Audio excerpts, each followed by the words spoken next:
We are live. What up, guys? Welcome to another episode of the Take 3 Summit. And we're doing a little special thing today. As you can tell, I'm not Kristen. I am Doug Castle, but I'm joined by two wonderful guests. Abe, how are you doing, good sir? Hi, Hi, Jacob. Hi, Doug and Jacob. I'm good, thank you. This is the first summer I've been in in 4 months because of school, but it's good to be back. I have time already. Nice. Yeah, it's been a while since you've actually been on the summit. It's been strange not seeing your face. It's good to see your face. Another person that hasn't been on the summit in a while, from what I've heard, at least before I was around. Mr. Jacob Blunden. Did I say that right? Yeah, that's how you say it. All right. I just want to make sure. Jacob, how are you doing? We know that you're in Australia. I'm glad that you're here with us. How you doing, good sir? I'm really good. It is surreal to be back onto the summit. The show I created and being back here, it's kind of a little bit surreal, but I'm glad to be back and I'm excited to talk about this draft. Oh, I'm so excited to. But before we get into the draft, I do want to spend a little bit of time on the awards. They are coming up. It is a combined effort going on at the Comedy Store. If you haven't got your tickets, if you're going to be in the area, go see it. It's going to be one heck of a show. Unfortunately, I'm not going to be able to see it until Monday/Tuesday. But I wanted to take a little bit of time to talk about the awards, go over maybe any specific ones that we might have liked, just to go over a few. The first award that they have on the ballot was Best Entrance by an Individual.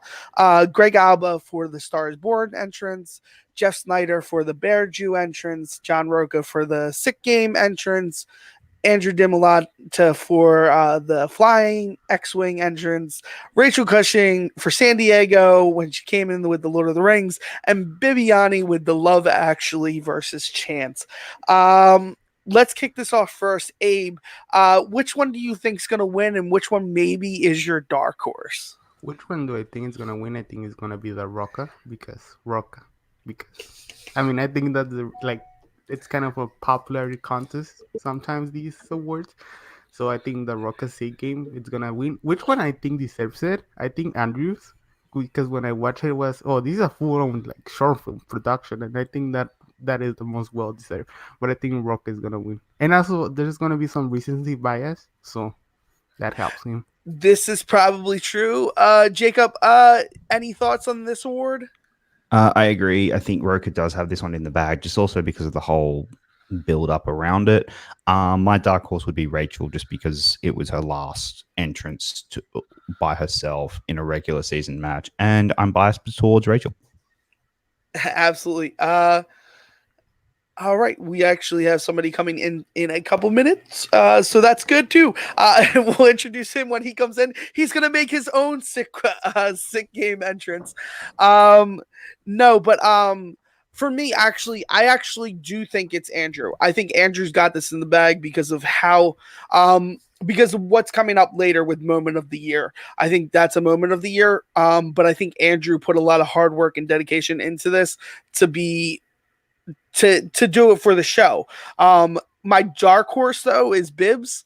I think that Love Actually versus Chance is hilarious entrance. But yeah, no, I mean it really can be it can be Roca.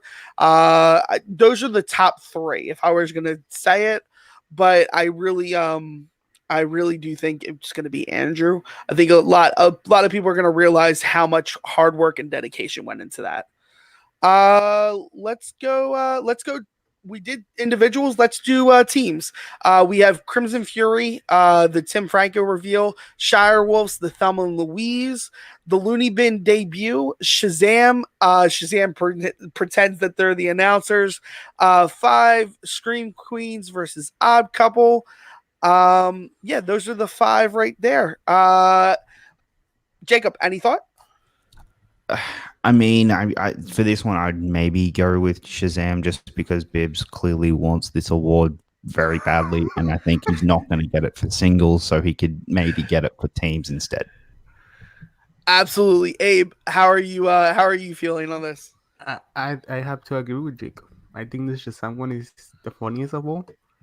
It's not the creepiest of all. I think the Looney Bin and the Scream Queens one are really creepy, but I think the Shazam one is the correct choice right here. Yeah, you got a clean sweep right here because I definitely think it's Shazam winning this one. This one was so inventive. And they had to go not only just with, doing this idea, they had to get Ken Knapsack and Mark Ellis in on it. I think that's definitely that one. Inner Geekdom Player of the Year. This is the one that I'm kind of most excited about because I think it's a 2-way tie. A lot of people think it's a 3-way tie, but you have Kevin Smets, Mike Kalinowski, Rachel Cushing, Alex Damon, and Chandru. I'll kick this one off. I think it's Smets.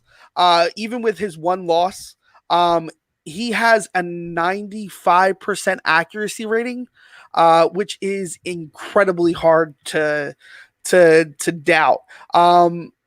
Mike is going to give him a run for the money, and so is Rachel. The only problem that I have with Rachel is it's half a season. It's not a full season. That's why I didn't vote for Sam last year. Sam was half a season. We wouldn't know how she would do in the rest of the season. Mike did great great through the entire season. Kevin did great through the entire season. The only loss that Kevin really kind of felt was against Kalinowski. Why do I keep saying it like that? Mike was the only loss against Mike. Abe, how are you seeing this? I concur with you, Doc. Why am I forgetting names? I think Kevin had the better season. Like, even though he only played like one championship match, which he won, I think he was dominant in the field. And like in the difference of Mike and Rachel, even though Rachel played half a season, they only played 3 matches, which were high level, no doubt. But you saw what Smets did, like in the championship match. He KO'd Kalinowski, right? He didn't KO. Yeah, no, he KO'd him. I think Smets is the answer.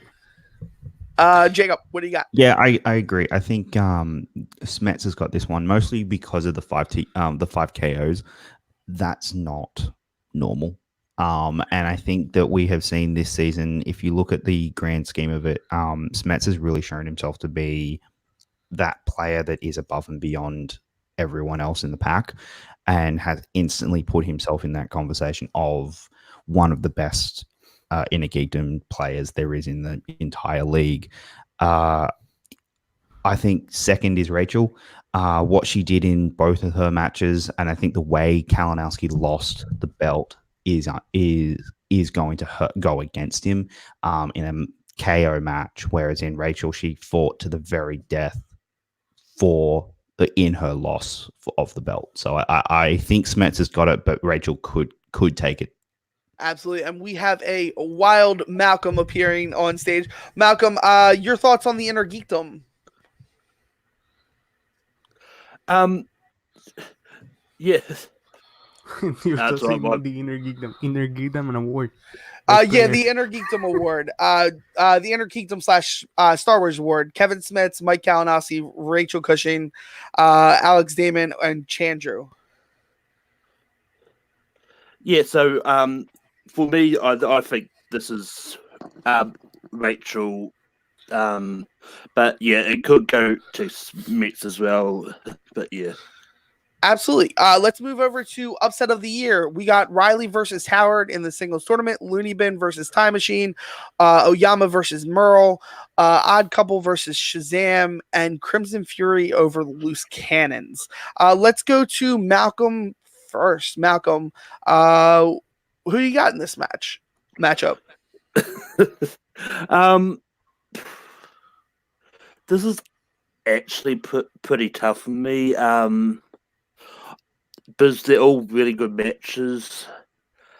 But I think I'm going to give the edge to Oyama versus Merle because I think everyone sees Dan as someone who really can't be knocked off the perch and see sort of Oyama come out now because, like us in the fan leagues, we know about Paul a lot and how good he is. But for anyone outside of the fan league spectrum, people may see that as a really big moment, so it's really hard.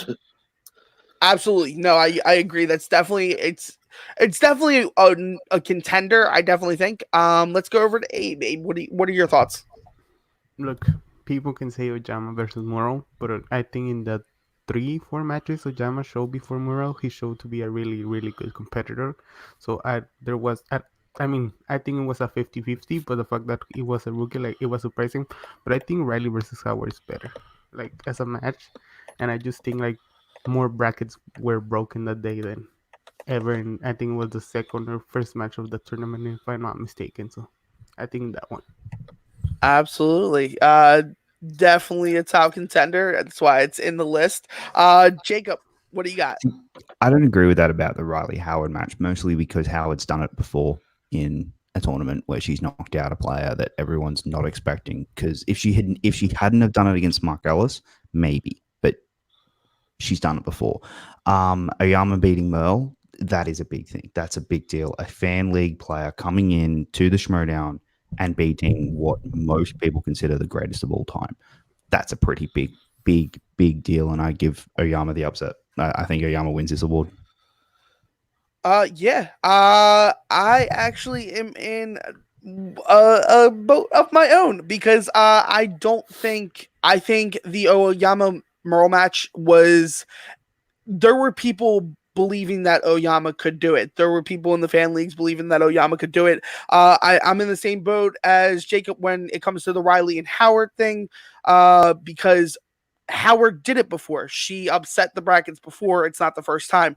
A match that you didn't see coming, and especially with how dominant the team played, you did not see them coming, especially with their last match. You thought they were good, but you didn't think they were going to break this team apart. And that's Looney Bin versus the Time Machine. When you look at Time Machine, you thought they were going to be the dominant force. You thought they were going to take it at least to the semifinal or to the semifinals, not the quarterfinals. You didn't think they were going to be taken out by a rookie team.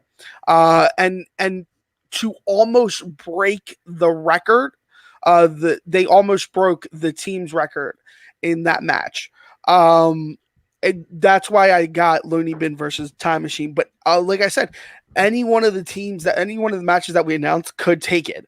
I think those are the top 3 contenders. But yeah, I feel Looney Bin versus the Time Machine is the match that I think if you actually look at it, you're the most surprised by. Because you don't see that happening. I think Crimson Fury over Loose Cannons is kind of a toss-up. Odd Couple versus Shire Wolves, maybe, but I mean, you had people backing the Odd Couples. You had a few people backing the Odd Couple. All right, the one that everybody's excited to hear what we say about, the podcast after show of the year. We have Call to Action, Take 3, dedicated to art, Jaw Movies, and Abby Friel Twitter reactions. Let's Abe, who you got in this? All right, guys, let's take us out of the equation. And who do you have outside of us? Doug, I only watched one after show. And it's not Take 3. It's actually dedicated to the art. Yes, actually, that is they're way better. All right. So that just happened. Jacob, who do you got? Look, I do think Call to Action have this one in the bag. However, I really would like to see Abby win this one. I think Abby is your dark horse. I think what she's been able to do with the Twitter reactions is incredible. But what Call to Action just have a completely rabid fan base, and they are going to go all over this award. And I do think it's going to go to Call to Action. Absolutely. And if my Twitter's any indication for what I want to happen, no matter who wins, I just want the chant iceberg to start. Iceberg. I don't know what that's it, for sure. It's just a little jab at the boat, or as I like to call him, the raft. Because he is a raft, he is not a boat. Anyway, Malcolm, who do you have? Yeah, I mean, as much as I would like to see us win, I do think All Reactions got this easily. Yeah, I mean, Call to Action has done something that not a lot of podcasts or after shows have done for the Schmoedown, and that's get. I think chill really is their key. Um, I like everybody over at Call to Action, but I think chill is their key to why they are going to win this. It goes above and beyond. They get actual really good interviews with competitors. Not saying that we don't as well, but they really stepped up the game when it came to getting interviews with the competitors. So I got called to win that one as well. But yeah, Abby, for real, I just watched her Schmoedown little vlog thing that she did. That was fantastic. All right. So manager of the year. We have Kaiser, Dagnino, Stryer, Washington, Knapsack, and Hancock. That rhymes. That's amazing. I just realized that. And Burnett. Jacob, who do you got in this one? Anyone other than Dagnino, and you're crazy. Dagnino's got this. He has out of his stable of 5 players or 5 people, 3 of them have belts. He has to win this. I can't imagine anyone else winning this one at all. As good as everyone else has gone. I mean, hell, Nabstock lost their players. Kaiser's maybe the other argument. That's the other maybe argument you could have. But I just think with the fact that Dagnito's gotten 2 belts, he got, won the manager bowl. He got Roka and Dan both have belts and defended a belt, which Roka had never done before. And Bateman now has a belt. I think that he has to get it. Yeah, absolutely. Malcolm, who do you got? Yeah, it's definitely between Dagnino and Kaiser for me. I do agree with Jacob's argument that Tom is the clear front runner in this, but I mean, like some people may go for Kaiser because he's had a good year as a manager, with having the singles champ for most of it and all that. So it's definitely one of the two, but I think I'm still siding on Dagnino on this.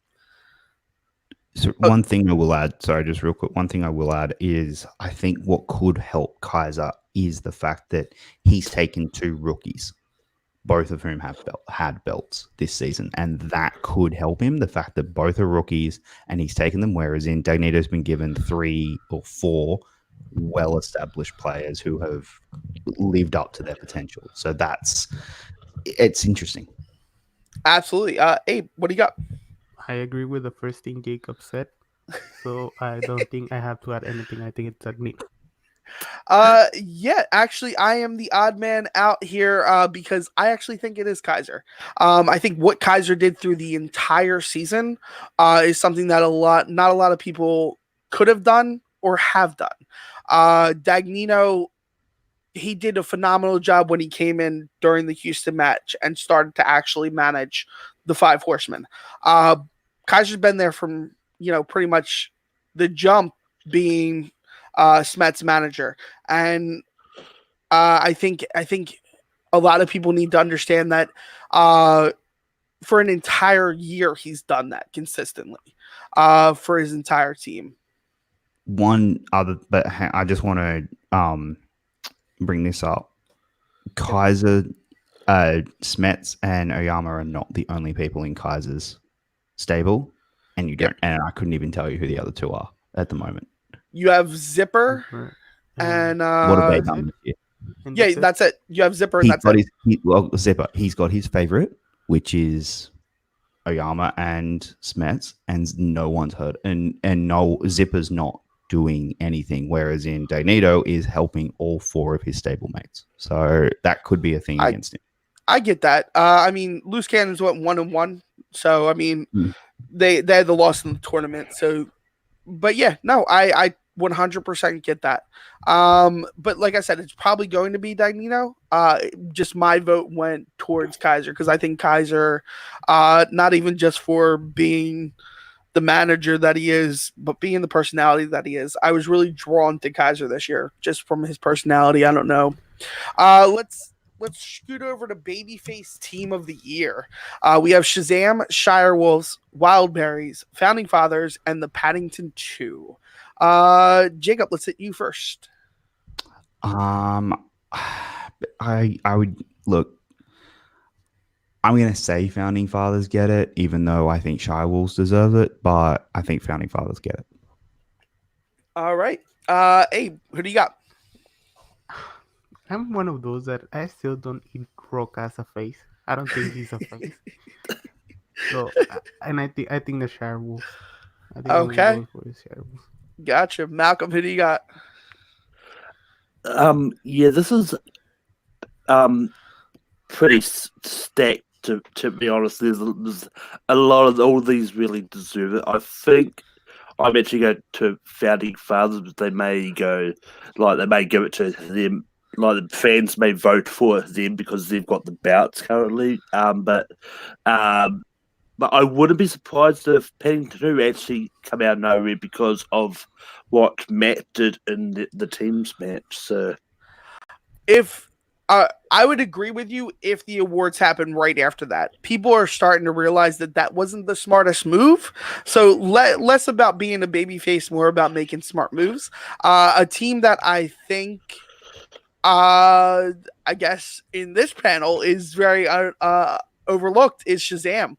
You have two of the nicest people on that team. You have the kid who is just not just nice on screen, he is also nice in person. Every person that I've interacted with him has nothing but nice words to say about him. I think what's going to hold the Shire Wolves back is half a season. What's going to hold the Founding Fathers back is the same thing that Abe says, where not a lot of people think Roka's a face. Wildberries, they're tweeners, guys. We need a tweener award for this reason. And Paddington 2, if the awards came out after the event happened and that whole thing, maybe. But I really think Shazam's got this. I think the recency bias is going to play an effect. Almost winning belts in a super close game. I think next year they're going to win the belts. But yeah. So let's move on to heel team of the year. We have Corruption, The Family, Crimson Fury, Odd Couple, or the Movie Guys. Let's go to Malcolm. Malcolm, what do you got? Yeah, this one surprised me because while most people don't consider Founding Fathers faces, I actually don't consider Movie Guys really heel on the heel side. Why we need a tweener award. But I think this is probably easily going to be The Family. Just because of everything that they sort of done, sort of heelish, and if I remember rightly, I think they ended up about 6-1 for the season. So yeah, they're 6-1. Yeah, all right.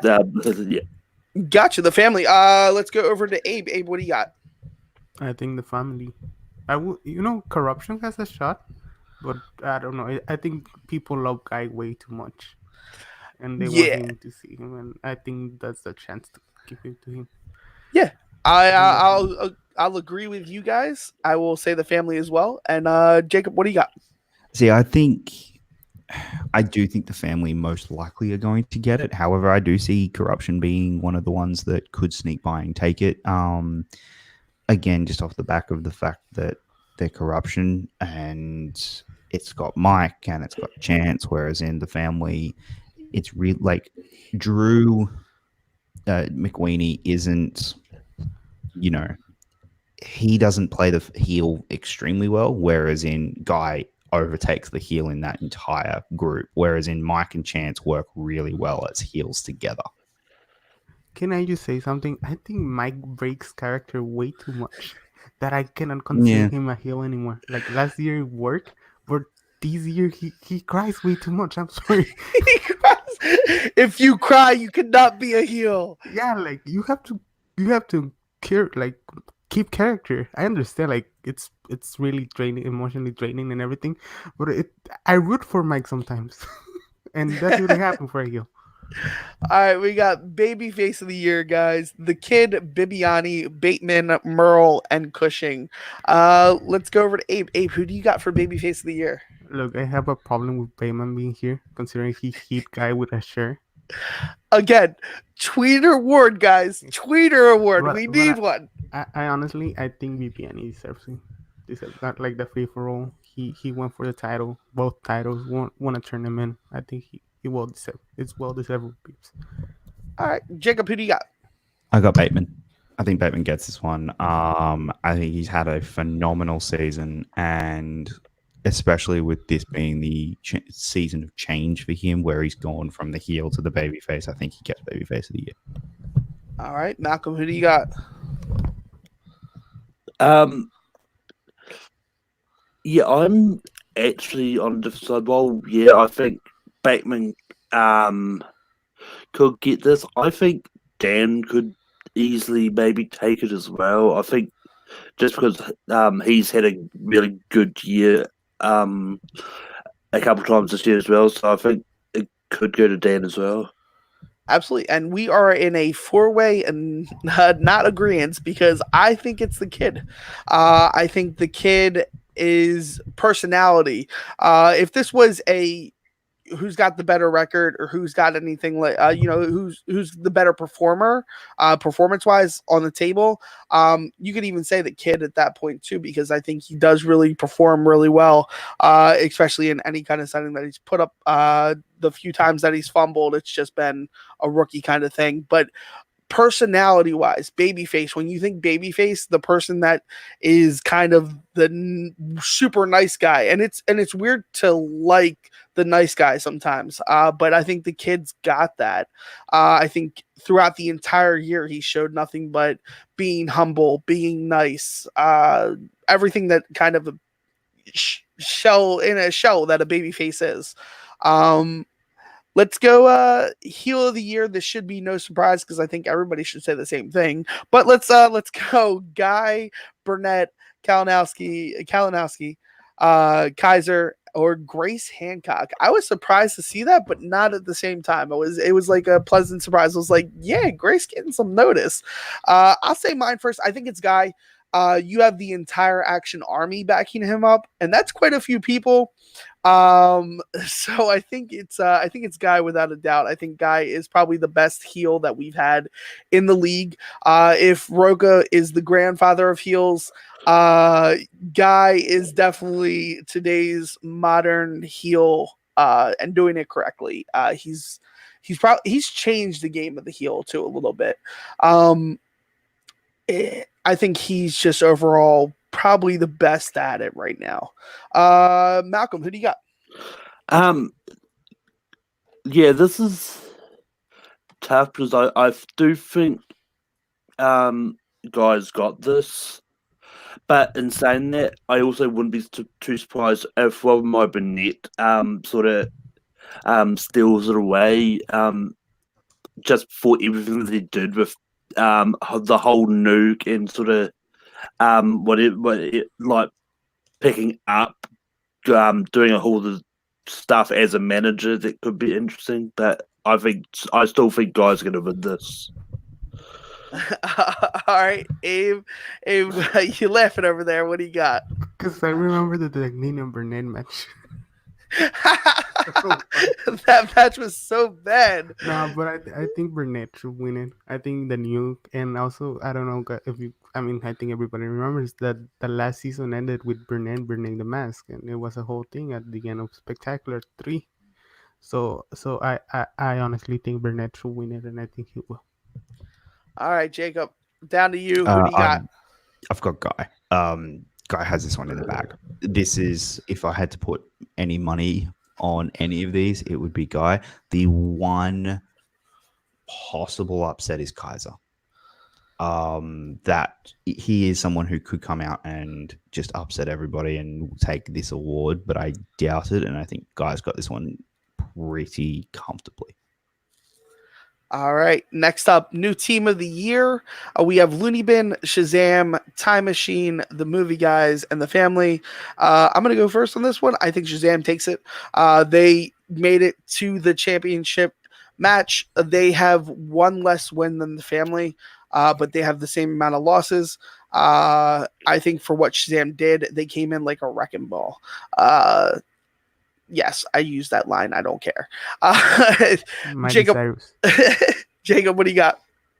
I think the family are going to get this one, and the reason for that is the Action Army, and I think that's the reason. Is the Action Army are ravenous in who they vote for, and I think I just don't see Shazam getting the same kind of love that I think Shazam's love might filter towards Looney Bin as well. Whereas in the love for the family is just going to, I think it'll be a close one, but I think family get this. Absolutely. Abe, what do you got? This is like, if people vote with their hearts, I think the family. People vote with their head, it's just Sam, but I think it's a 50-50 with both. I think both deserve it because the family go to the end of the tournament. The only difference is the family form later, like months before them, and that's the match difference they have. But I honestly, I think it's a 50-50. It's hard to call, but if I have to say, I think Jacob has a good argument. The people support guy, and I think that can push the family to the win. Absolutely. Malcolm, what do you got? Yeah, as Abe said, this is definitely a 50-50 between Shazam and the family. I'm probably going to lean to the family, but yeah, I can see it going either way, to be honest. Absolutely. 100%. Next up, we have Rookie of the Year. We got Paul Oyama, Kevin Smets, Paul Preston, the Kid, and Tom. Let's go to Malcolm first. Malcolm, who do you got? Yeah, I think this is going to be either Paul or Kevin because, but I think that a lot of recency bias may come into this, so I think Kevin may take it out because of the disastrous way that Paul lost the title. But so I think Kevin may take this, but but it could easily go to Paul if people sort of remember the whole season and not just sort of what happened at last. Absolutely. Jacob, what do you got? I've actually got Kevin just because with the 5 TKOs, that's the thing that puts him over the line. Paul has fought very hard all year, and he did defend the belt, something Kevin hasn't done yet. So there is again, I think that the 5 TKOs is the thing that will get Kevin over the line, just because we have not seen someone this dominant as a rookie again. And either one of these would win. The Kid has a shot, possibly, if maybe Paul and Kevin cancel each other out and he comes in as the dark horse, But right now, I've got Kevin. Absolutely. Abe, who do you got? Look, this also 50-50. I think Kevin played like that the whole season, and Paul played like that, like a little bit. Like his level went down, and I think that as Malcolm said, it's gonna be the recency bias. Whoever wins it, I think it's well deserved. I think I will choose Kevin because he was more dominant in his division, and I think that can push him. Like nobody the only person that make him sweat was Kalinowski in their first match, and that was like just a word that could have changed everything. Mike would have won it anyways if Kevin were to, right? Yeah, I'm right. No, that the match you're thinking of is Kalinowski versus Snyder. Oh, okay, sorry. Yeah, but I think I will go to Kevin for the dominance, but I wouldn't be surprised if Paul. I think both of them have a case, and both of them will deserve it. No, absolutely. I hear both cases, but why I think Kevin Smets, regardless of if you're looking at through the entire season or not, Kevin Smets has a 95% accuracy rate. Over 7 matches. That's ridiculous. You figure players at that point usually start dipping down. They're usually about 87, 86, 83. Paul's performance towards the end of his run was real shaky. The defense against Snyder was shaky to say best. He was behind Merle going into the 3rd round that he won the championship. Paul is a great player. Don't take that away from him. I think next year with the proper management, I don't think we see this waveringness. you know, but I do think it's Kevin. I think Kevin, the way he won the belt was so dominating. I think that's why you go with Kevin this year for Rookie of the Year. Comeback Player of the Year. We have Ben Bateman, Jeff Snyder, Dan Murrell, Kalinowski, or Andrew Guy. Let's go to Jacob. Jacob, who do you think? This is between Jeff and Dan. I'm leaning towards Dan just because he won free for all. He won the belts, and he got the belt, and he got the team belt. But Jeff, I think the fact that at the end of 2018, Jeff was done, and this year now we are talking about the fact that he is most likely going to be the number 2 overall draft pick. So I think there could be I think Dan will win it, but I think Jeff should win it. 100%. I mean, I agree with you. 100%. The only problem that I have is that the reason Dan's going 5th is because he's protected. You give somebody the opportunity to draft Dan first, he's usually the first to go, first or second player to go in a fantasy league. I think what Dan did after coming back from his 3-3 season and just turn around, and the initial shock of what happened, perfect. 100% opening match for a championship. It's something that you keep in the back of your mind the entire time of the season. I just think that the fact that how far did they have to climb compared to how far, like whereas in Dan, he had a 3-3, which by Dan's standards is awful, but by most people's standards, hey, you had a 500 season. That's that's still not a terrible season. That is a 500 season. There's a lot of players in this league who would kill for a 500 season. Whereas in Snyder, he was done. He was straight up done. And he's now climbed his way back to being a legitimate contender for several awards. Absolutely. Abe, what do you got? How do you see this? I think it should be Jeff. I think there's no question. He was, as Jacob said, he was at the lowest. Like, he was KO'd by Bibbs in that number 1 contender, and he lost the Lions in and everything in collision. So I think Jeff should win it. I think he put himself he was a point away from the title in singles. He won the team's belt, like the first person to do it with 2 teams. Oh well, yeah, the first one, yeah, because Rock is the second one. But I think it should be Jeff. Yeah, I definitely see a fight for it. Malcolm, how do you view this?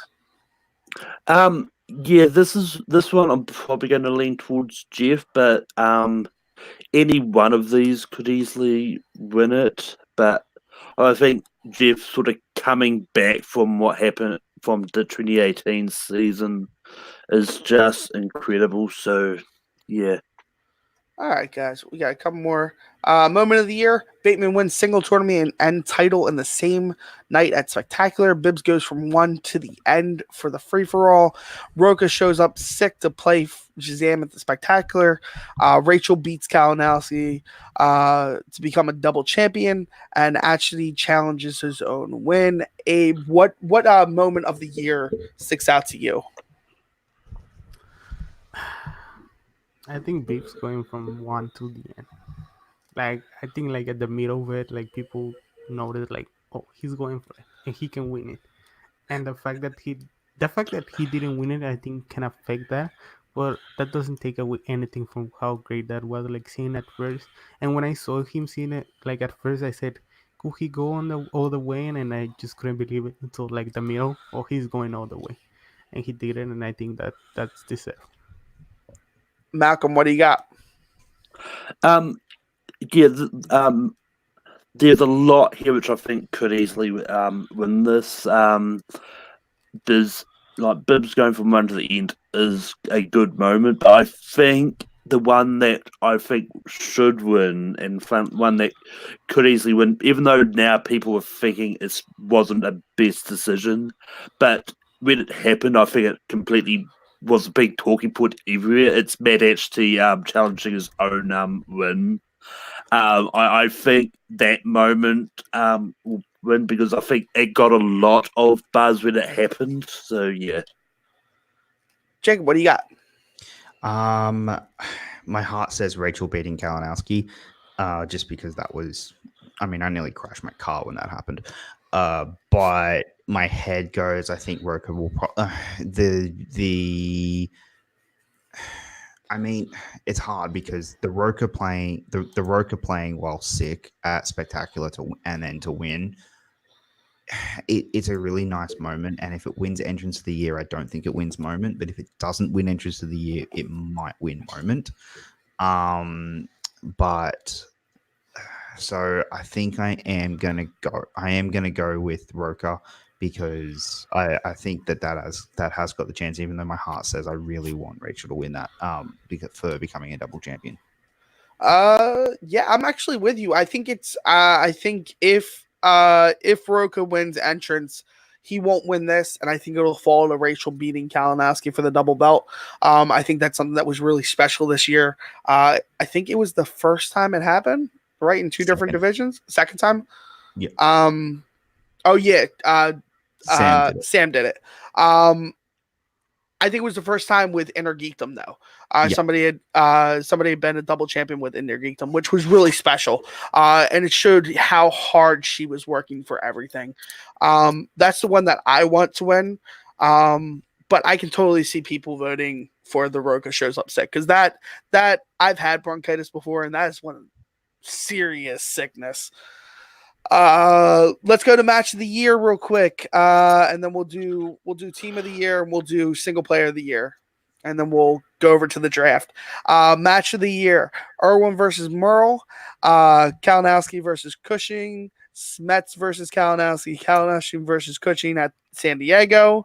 The Kalinowski versus Cushing. The first one I announced was the IG Throwdown.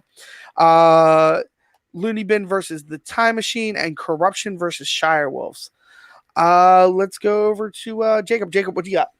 I've got Kalinowski versus Cushing for the IG Throwdown. I think this is, Kalinowski coming back after an 8-point deficit to actually put it into sudden death and then missing it by a word is just literally how you say the word is amazing and incredible. And Rachel winning her first IG title is a big deal, and I think that she deserved it.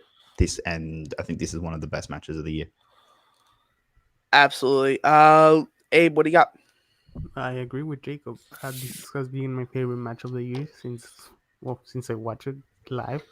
My heart was pumping so hard at that time, so I think there's no better match this year. I think the stakes were high and everything was great, and both of them play a great game, so I think that one is. Absolutely. Malcolm, what do you got?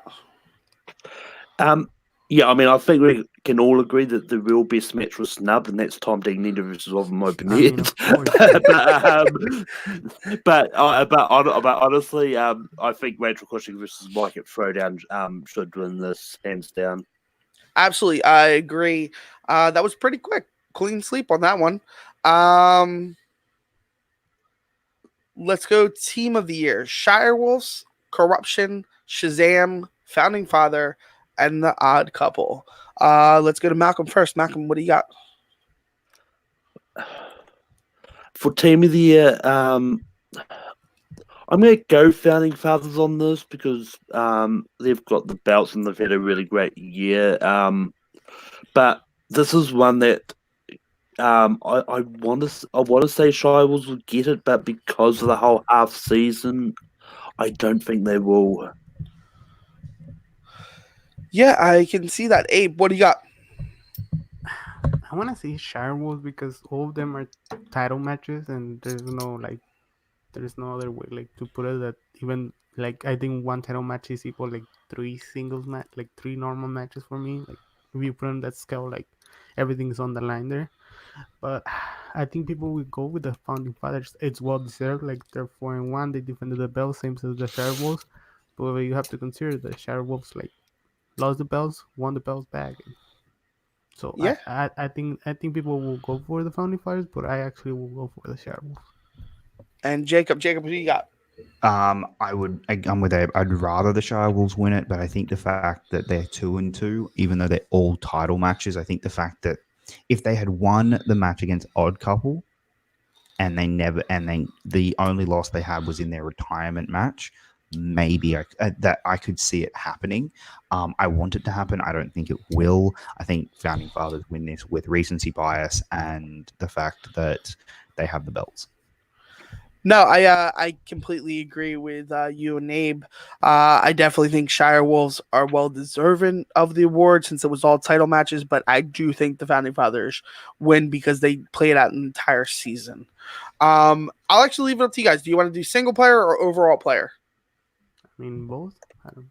You want to do both? All right, I'll do both real quick. There's 5 for each category. Single player of the year: Merle, Bibiani, Bateman, Oyama, or Kalinowski. I'll start this off. I actually think it's a toss up between Bateman and Oyama, but I think Bateman takes it because of what he did on the last night of the season. To win the singles tournament and to win the title, and not just win the title, but win the title with a KO, with such a dominant KO. I think Bateman takes it for this year for single player of the year. Jacob, what do you got? I agree. I think Bateman gets this one based solely on the performance at Spectacular. If Dan had played in the tournament, maybe he'd have a chance. I don't see Bibbs doing it, getting it outside of possibly the free-for-all run. The free-for-all run could be the thing that puts him over the line. But with what Bateman did in the tournament, winning the tournament and getting the single title both on the same night, to play one match at Spectacular is insane. To play 2 matches and perform extremely well in both, I don't think we've ever actually seen that before. I don't think any player has ever won 2 matches at Spectacular, even though there's been plenty who have played. Yeah, there's been plenty that played twice in a row, and we've seen what happens. Hey, what do you got? I think it's between Oyama and Bateman. I think if you compare the competition, like even though the last match they played it's gonna be the tiebreaker, but if you compare the competition, Oyama and Bateman I think Bateman were in through higher competition because he was in the tournament, top 16 players. Makua wasn't in the tournament. The kid was in the tournament, but it was already a seasoned kid, like with I don't know 6-7 matches behind him. Oyama played him in his first match, but I think Bateman gets it. All right, Malcolm, what do you got? Yeah, that's definitely between Oyama and Bateman. I'm going to be different on this. I think Paul gets it because he's had a really good season. While Ben doing so well in the tournament and on that final night by doing the 2 double matches, I think Paul's had a more dominant season out of these 5, but it could go either way. It's definitely. I'm pretty sure it's one of those 2. So, all right. It's gonna be a tough. This is gonna be a tough one. But overall player of the year: Merle, Cushing, Bateman, Kalinowski, or Bibbs. Let's go to Malcolm first. Malcolm, who do you have on this one? yeah, I mean, for overall player, as much I'd like to say Rachel, especially with the fact that she's finally got the Inner Geekdom belt and did so well in teams.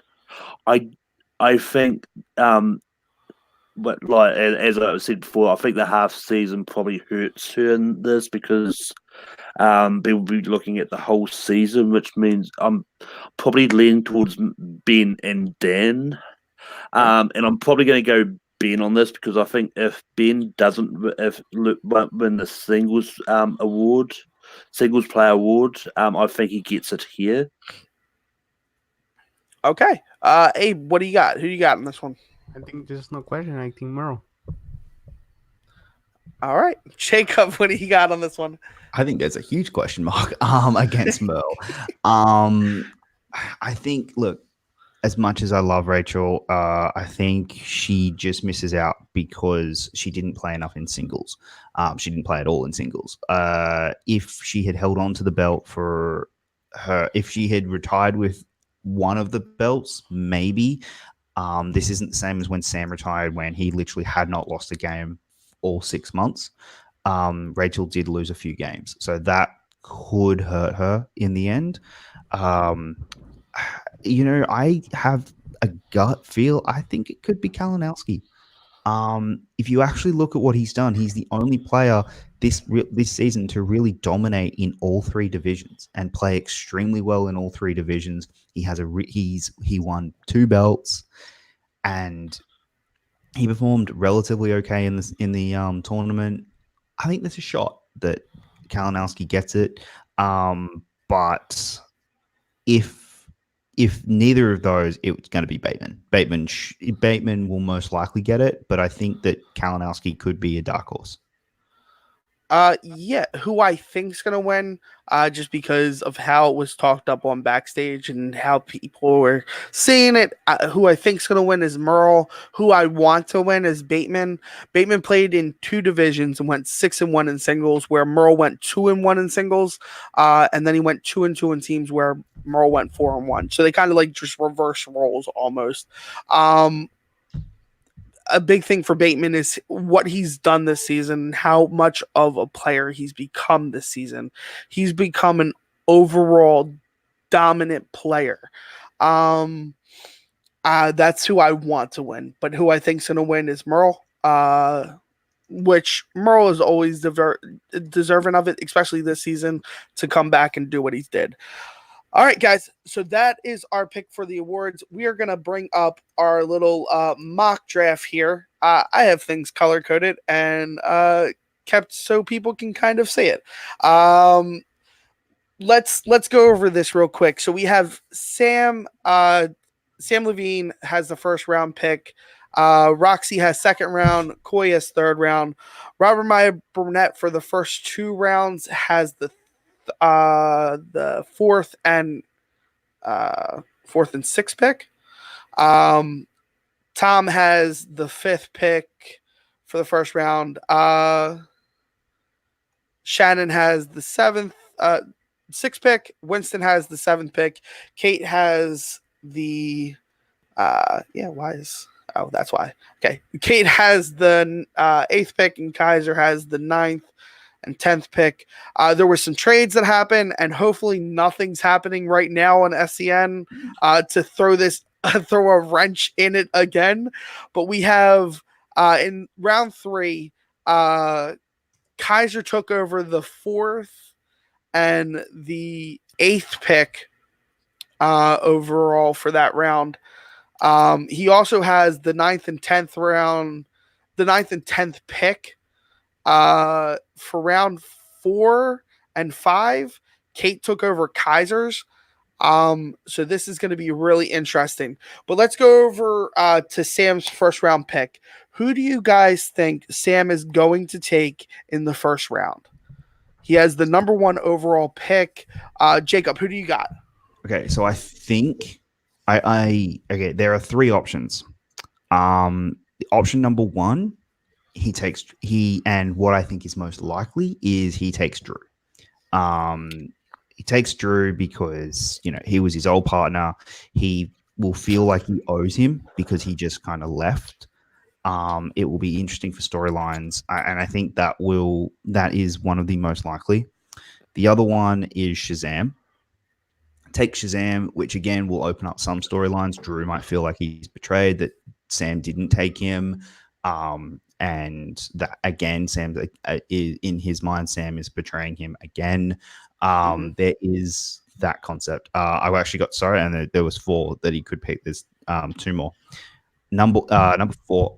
I have a feeling Sam could potentially, considering how vocal Roxy has been on who she's going to pick, there is a chance that Sam does it so that he can make a trade. Okay.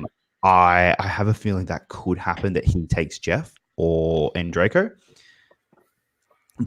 and this is the whole reason I wanted to come onto this show today, because I don't think anyone is talking about this, or not nearly enough.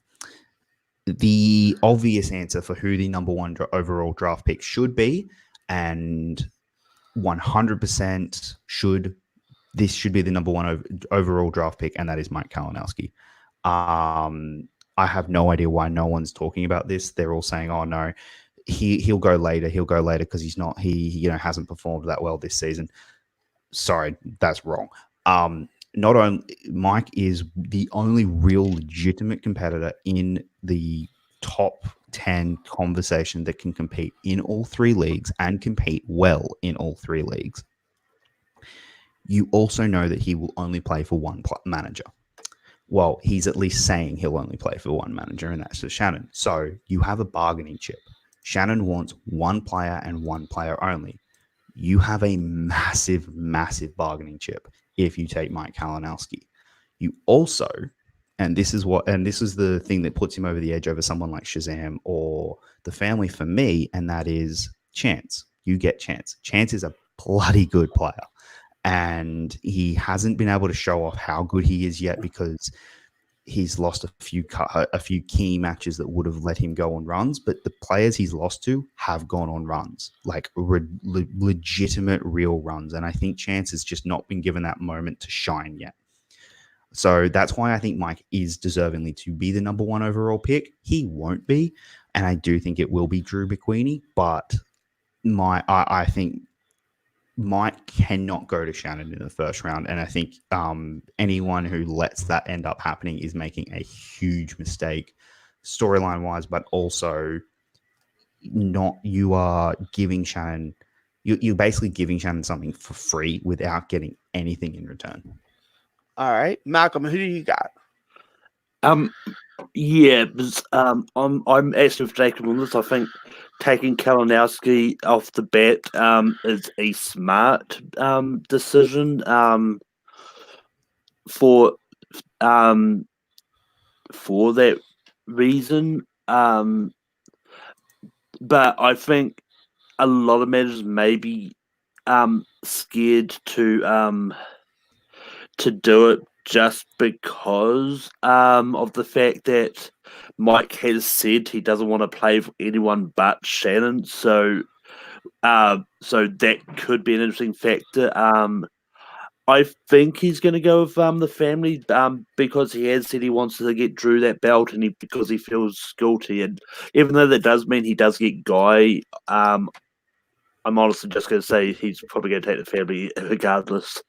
All right. And I guess I'm going to be the deciding factor. I do think Sam goes with the family. While I love Jacob's idea of the pitch for a great storyline, because that would make a hell of a storyline, I think Sam takes the family because he feels kind of a comfort with Drew, and I think he could take Drew. I think what he wants to do is take Drew and make him the dominant player that he knows he can make him with the ability that he knows about the game. I think he wants to turn Drew into a singles player, so I think the family's the way to go. So the family, that'll be his first two picks, and we kind of already know who Roxy's going with, right, guys? She's going to go with Odd Couple because she's said it. The only way she doesn't go with Odd Couple is if Sam takes them, and which is again something that could happen as a possible way of just let's try and play up the system. Now, Coy, Malcolm, who do you got Coy taking? I think for me, I think Coy's going to go Shazam, but just for the same reason I sort of said when talking about corruption. But I mean, if Coy wants to be smart about this, he may take corruption. But I'm going to lean towards Shazam. But anyway, all right, Shazam. Jacob, who do you got? I agree. Coy's not going to take corruption just because he's a face, and corruption just aren't that team. So it would not make sense for Coy to take corruption outside of playing it as a power move. to maybe get some extra picks or something down the line. However, but I don't see that happening. I see him taking Shazam and leaving Robert Meyer Burnett to completely destroy this draft.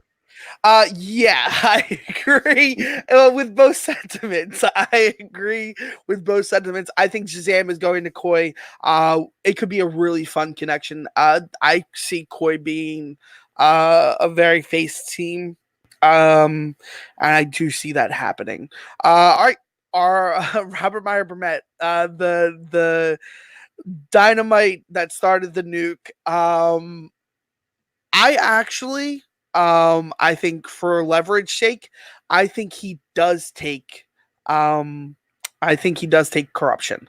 I think he takes Mike, and I think he takes Chance. I think he takes both of them to really get inside Shannon's head. Jacob, where do you lean on this one? I agree, and I think he does. Not only does he take Mike, I think if Mike then goes, "I'm not playing for you," he rests him. He doesn't let go of him. He actually puts him down, because what that's going to do is there's basically two outcomes. One, Mike plays for you and either performs well or doesn't. Or two, he doesn't play for you at all. Chance is not going to want to sit on the sidelines. Not only because does Chance want to sit on the sidelines all year and miss out completely on playing at all because Mike has a problem being under the manager of Robert Meyer Burnett? I don't think so. And I think what happens is you could ultimately destroy corruption and just break that team apart, which helps you ultimately, because there are two options. If Mike plays for Shannon, if Shannon does get corruption, what happens is Mike just becomes a competition. If he is under your if you're the manager, if you're his manager and he doesn't play for you, he's not your competition. He's just sitting out, and you're not getting points used against you. No one else is getting his points. And I think the fact that this is a 10 team draft means that you can get players who will make up the fact that Mike's not making you any points. Yeah, 100% agree. Malcolm, where do you see this?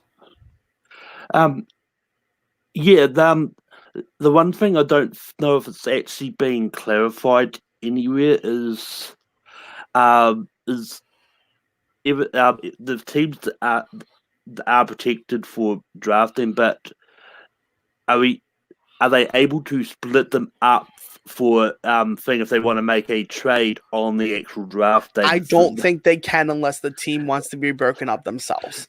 Yeah, well, that's what I was about saying. I don't think it can happen tomorrow. Oh, sorry, on Saturday. I think it can happen later. So that's like in like a month or 2 months when the team decides, no, we're done, or no, this is being split up because we have personality issues or we have issues for whatever reasons, the teams are splitting up, then that I think will happen. But I don't think it can happen on Saturday. Yeah. I 100% agree. I think what'll happen is I think something will come out later where let's take corruption for example. Say Mike says that he wants to retire. That's fine. They'll release Mike and he'll keep Chance. And then he just picks up another player. I think that's how it's going to work. Because you'll never. I'd just be like, oh, you're retired. You can sit on the side. Well, if you retire, here's the thing: if you retire, you can't play for the rest of the season. You come back next season, but you lose an entire. I think that's how it should be. If you're playing the game where you want to retire, so that somebody's release you, and then you 6 months later decide that you want to play, and you call them up. Yeah, sorry, you can't play. You decided to the team you left. One of the two. Yeah, I would agree with that. I 100% agree that it's going to be corruption going to Robert Meyer Burnett. I think if he wants to be smart, the best way to do it is hurt somebody right from the get-go. I think that's why he took the trade. Yeah. Let's go. Tom obviously is going with Founding Fathers. Yep. He has no choice. I mean, he could go with Who's the Boss, but I think Founding Fathers is his first choice.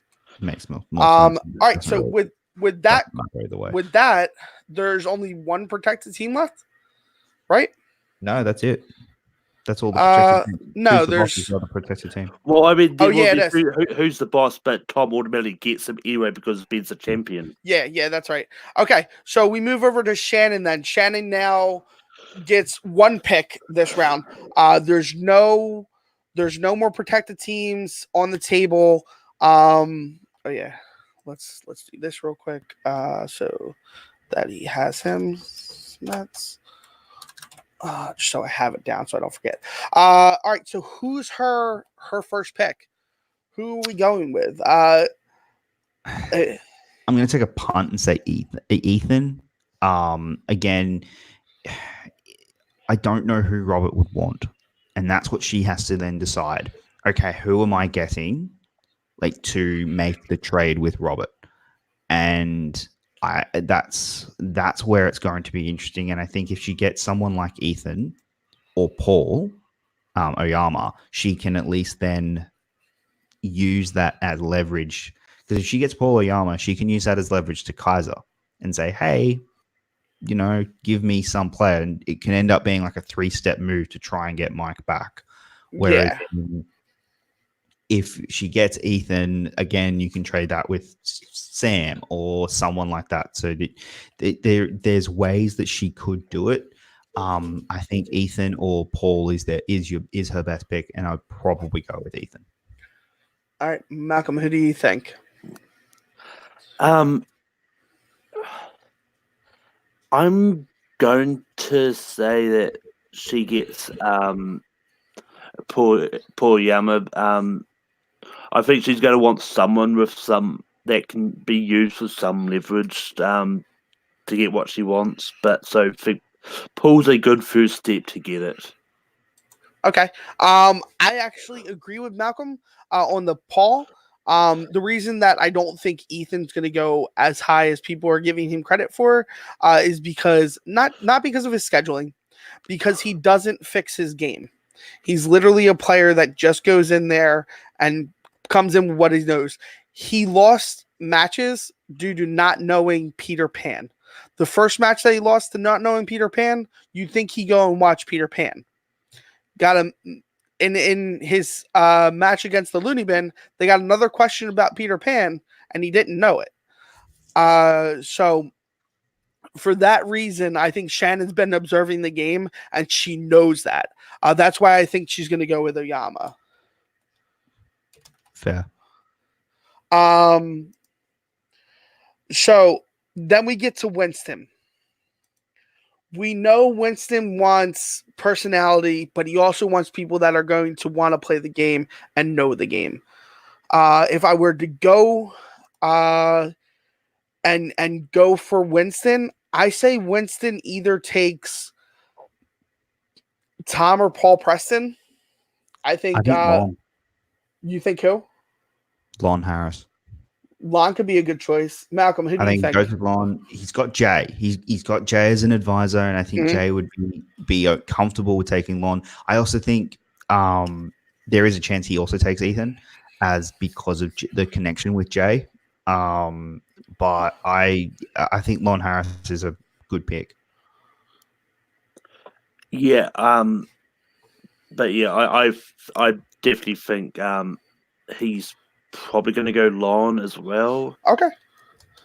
Lon's got that pick. All right. So Lon goes then. We move to Kate. I think Kate. Malcolm, who do you got for Kate? Kate is a definite rookie to the league, but she has shown already that she knows about the game because of just being part of SEN. So who do you got for Kate? I mean, Kate is an interesting. I don't quite know where she is leading in this. But I want to she has Grace as an advisor too. So yeah. I don't know if she's going to go this high, but I think she could maybe because of Grace advising her, and Grace maybe wanted to keep some people from corruption there. I'm going to take a ballsy move and say maybe Stacey she takes, but I don't think she's going to go that high, honestly. But I'm going to just throw it out there. Okay.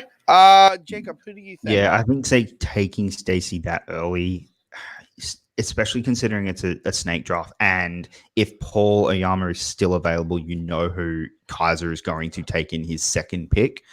Or I know we're saying he's not, but you know, the fact that it's a snake draft means she gets. Oh no, she's not getting a pick anytime soon. Sorry, never mind. She'll get the 8th pick and the 11th pick. Oh, yep, cool. Okay. So I think that is a possibility. Right now, my head is saying she'll go for, say, someone like Paul Preston or Tom more. But then, I'm going to lean towards, I reckon, Tom. I am 100% on board with you. I think Tom is the way to go. I think Tom is a first-round draft pick of anything. I think letting him slip this low, I mean, I understand we have protected teams. Letting him slip that low is a mistake. I think Tom is, if you've heard any of his online content, the guy's a genius. I think it's going to be interesting. So we know Kaiser has Smets first, but then he also gets the 11th round pick. Who do we think he's taking for the 11th round pick? Jacob. I guess because Oyama would be taken, you'd know that Oyama's taken, and you know Shannon would have her, so you'd be pulling for someone that Shannon might want, or that you could then trade for. So who would Robert Meyer Burnett want? Maybe Franco, maybe but then again, you could be also looking. Actually, you know who's actually? I am going to say he might go for Alex Damon. Get himself a that Star Wars. early. That's really early, I think, for a Star Wars player. I know he's scheduled. He's been guaranteed one other match. You know for a fact he's got 4 matches, at least this year. So I think the fact that you can't get Oyama, the fact that you can you can use Alex as a bargaining chip, I think he could go that early. Okay, all right. Malcolm, thoughts? Yeah, I'm actually with Jacob on this. I think it could be Alex because I mean he may want another champion in his reach, and it's one that he can get. And with Damon also being in a geekdom, then he's could be a really big shot. So. Yeah, the only problem that I see for that, and I mean, I fully understand where you guys are, your viewpoints are going. The only problem I see that is then he's not going to get a singles player until round 3. Unless Mets decides to go singles. He could. But we're a committee here, so Damon is going on the 11th pick. I think since he's left, the perfect pairing for Tom. Because I will go to Kate next. The perfect pairing for Tom is Paul Preston. I think those two together would be such a dominating force. I know people want the movie guys to stay together, especially since that video they posted today. Comic gold, guys. Comic gold. But I think Tom and Paul Preston together would be such a dominating force. I don't think anybody would see it coming.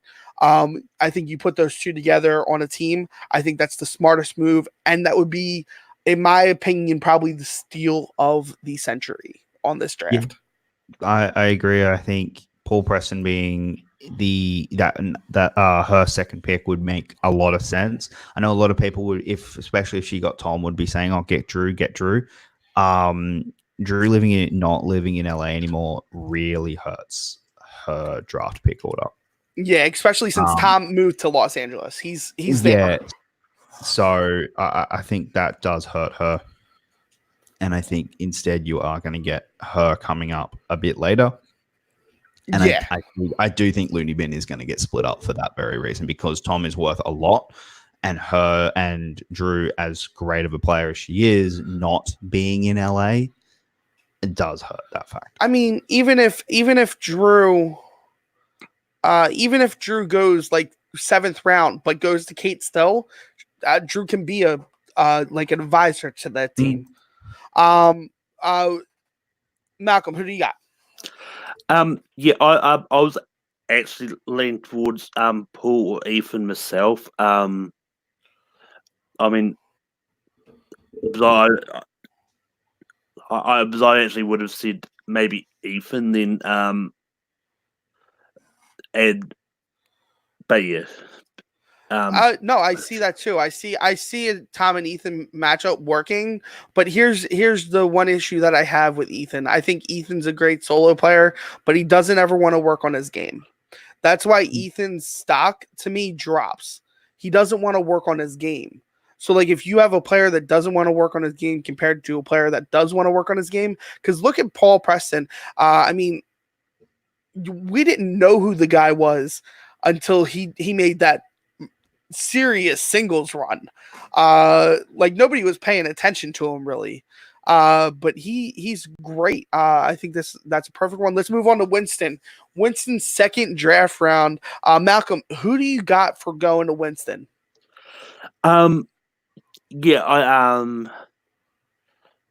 I'm gonna go Ethan. I'm actually gonna go Ethan on this because I think with Jay being Winston's advisor, like Winston's going to want to have Ethan there, and as Ethan. Okay. Yeah, Jacob, I'm who the do you got? same.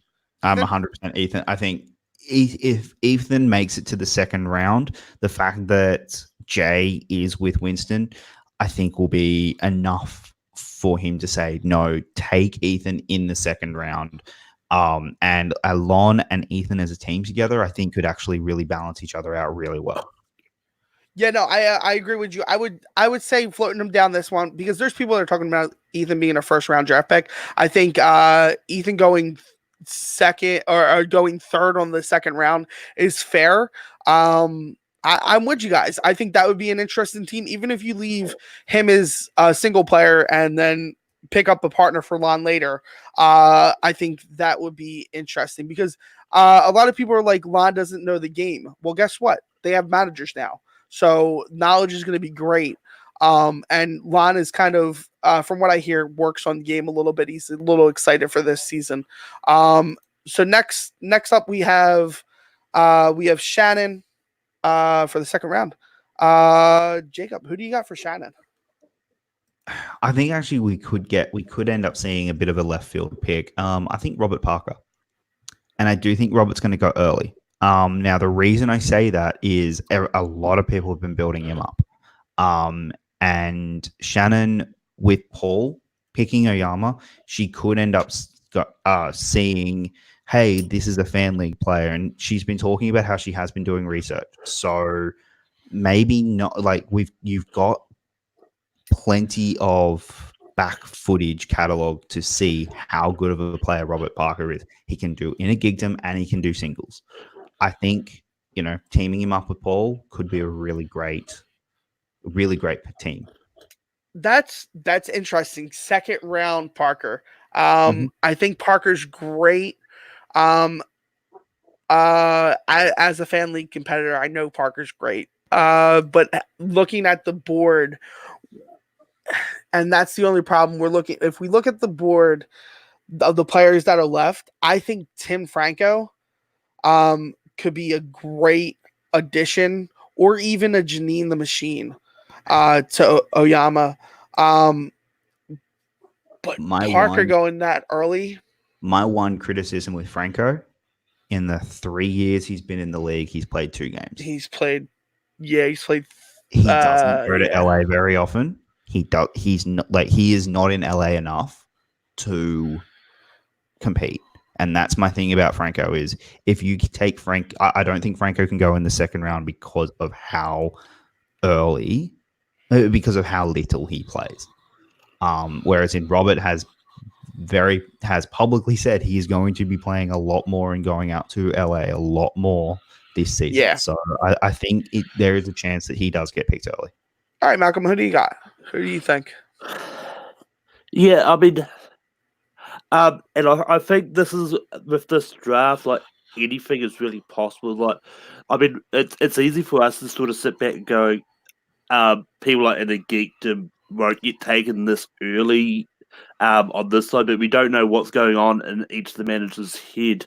But I mean, I think just for the fact that there's a lot of managers that have been talking about him, especially when he's brought up so often on Chill to Action.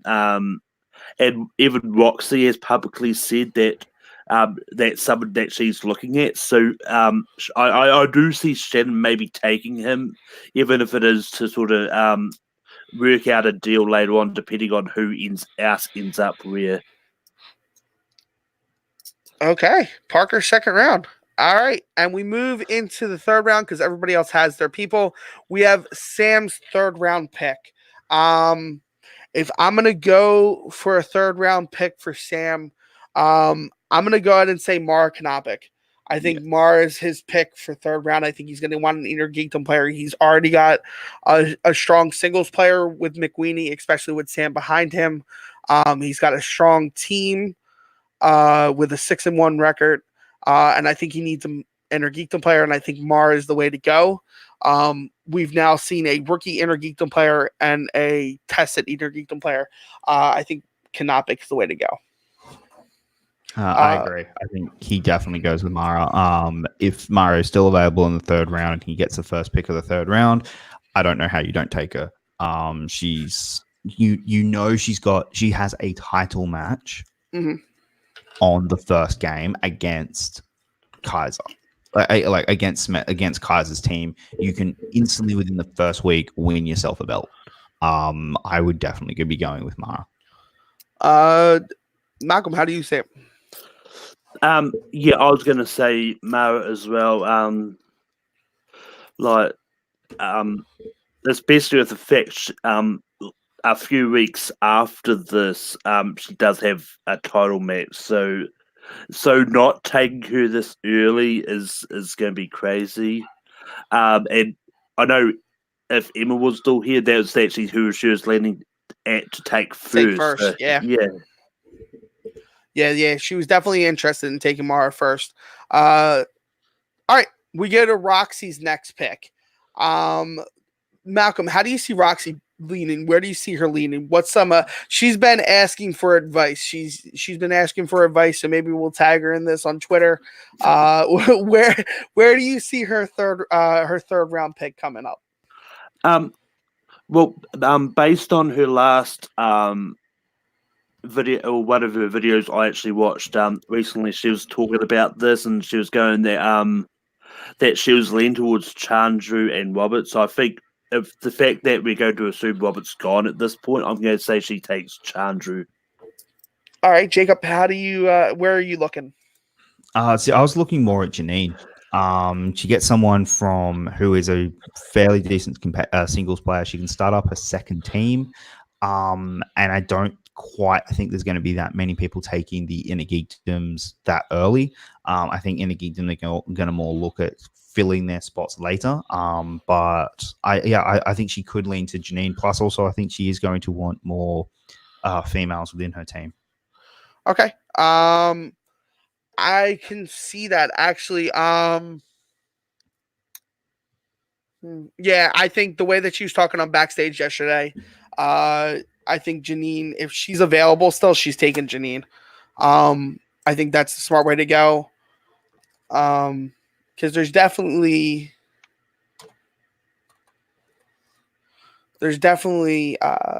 aspects to that where I think she wants to work and get Janine up to the level that she thinks that a lot of people think Janine's at.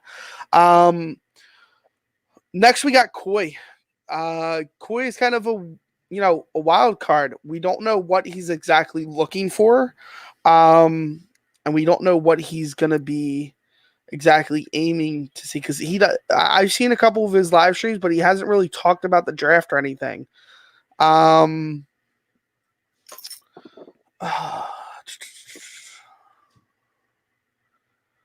If I was to put anybody up, I might say he might go for. I have a feeling about maybe Whitney. You think he's going for Whitney?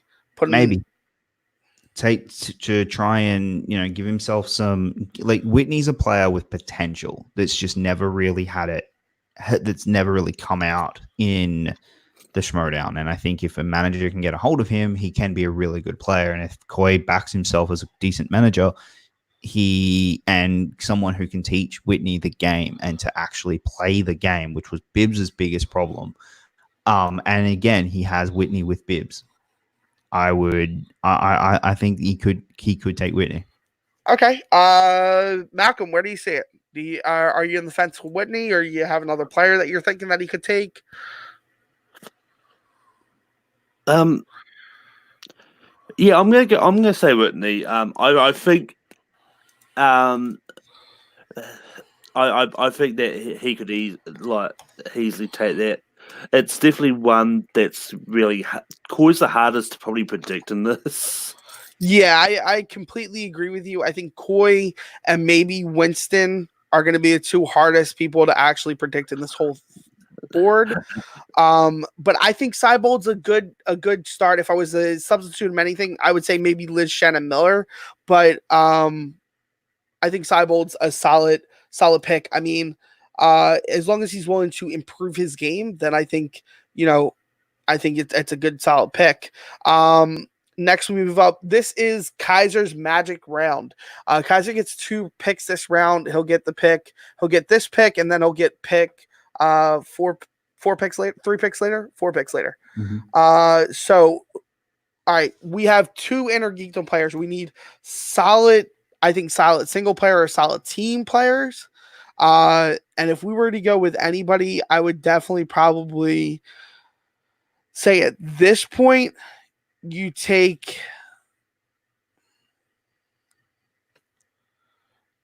probably Liz Shannon Miller. Yeah, I was going to say Brendan Hanna. Brendan, that's 3 Inner Geekdom players. He's a singles player as well, isn't he? I think he's only playing Inner Geekdom. Well, okay, never mind that. Yeah. Not saying that he can't play singles. No, not saying he can't, but I don't think he's going to put him there. Actually, you know what? I would put Silver Srini down. I'd say Silver Srini's probably his best guess, because you stick here with somebody that knows the game, which I have somebody in mind for his next pick. Would make a solid team for him. What are you thinking, Malcolm? I actually think if he's still on the table, he tries getting his dungeon back together and gets Zipper.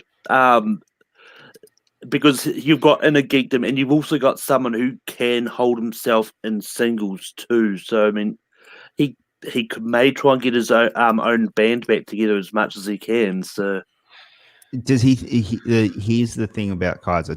Will he think that Zipper's going to get picked in the next round? And that's because is Zipper going to be picked? Is Zipper going to be picked at all in the fourth or fifth round? Is Zipper going to be picked? If he's not, then what's the point? Yeah, I don't think Zipper's going 5th or 4th. So I know he's on the list. He's ranked 18th on the list, but I don't think Zipper goes in the 4th or 5th round. Not with the people that we have on the table.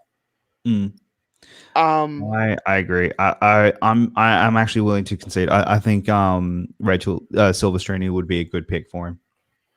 Yeah, I think Silvestrini would be a good pick. And then I have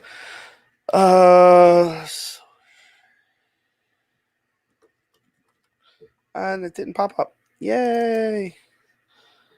All right, so Jacob, who do you got for? Oh, Tom's got Tom's who's the boss? Who's the boss? So he'll take Bateman, and then in the 4th round he'll take what's it called? What's his name? Riley. Yeah.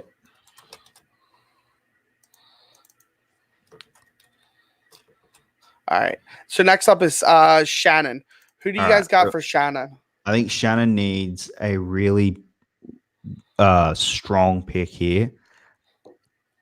And I think this is a strong pick. Matt Atchity. Okay. Malcolm, how do you feel about Ashley?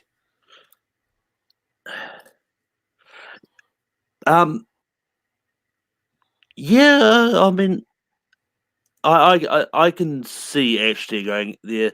I mean, the other way I was looking at this is maybe she takes Zipper, and if she wants to make a deal with Kaiser later, but she's got Oyama and Zipper, so there's that. But it's I'm gonna say Matt actually for this. Okay. I can see Ashley going. It's a little tough, but I can see him going now. Actually, all right. Next we got Winston. For me, Winston, I think Winston might go. I think he's gonna try to build up a team for Lon, and if he picks up a team for Lon, I might say Adam Witt. Mm. I think Adam Witt's a good solid choice for a partner with Lon, especially if you have Winston backing you up in the gameplay. Jacob, Malcolm, what do you think? Yeah. Yeah, I mean, I think yeah, I think Adam Witt's a good pick here. And it's Adam could be someone else that we could do really well in the singles because, as Ben said on backstage, like when he was part of the team action, Guy was considered the best of that team, Yeah. and then Ben sort of come out of nowhere because no one knew what he could do. All right. So we're back up to Kaiser. Let me pitch something to you guys. If we're putting together a team for Rachel Silverstreeny, because I think that's what we're gonna do. What he would do if he took Silverstreeny at this height. I think he takes Haley Fouch. Yeah, I can see that. I think both of those members were anchors of their team, and I think put them together with a good study regiment. You have people that are going to be contenders for the belt. And I think what the strong part about that is a lot of people will underestimate them. Yes. Is if you hear that, hey, Kaiser took Silverstreeny and Haley Fouch, people are going to go, well, that's a mistake. And I think actually no, they're a very strong. That would be a very strong team. Yeah, 100%. Malcolm, how do you say it? Yeah, Haley, especially under a strong manager like Kaiser, could do wonders because I mean, I think Haley has said that she does have some sort of holes in her thing, and but Kaiser could help a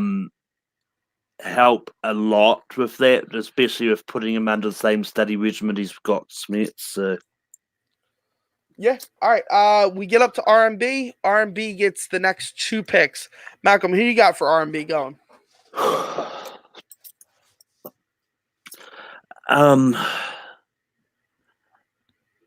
Yeah, this is tough as once again, he hasn't really spoke publicly about who else he wants in this. Yeah.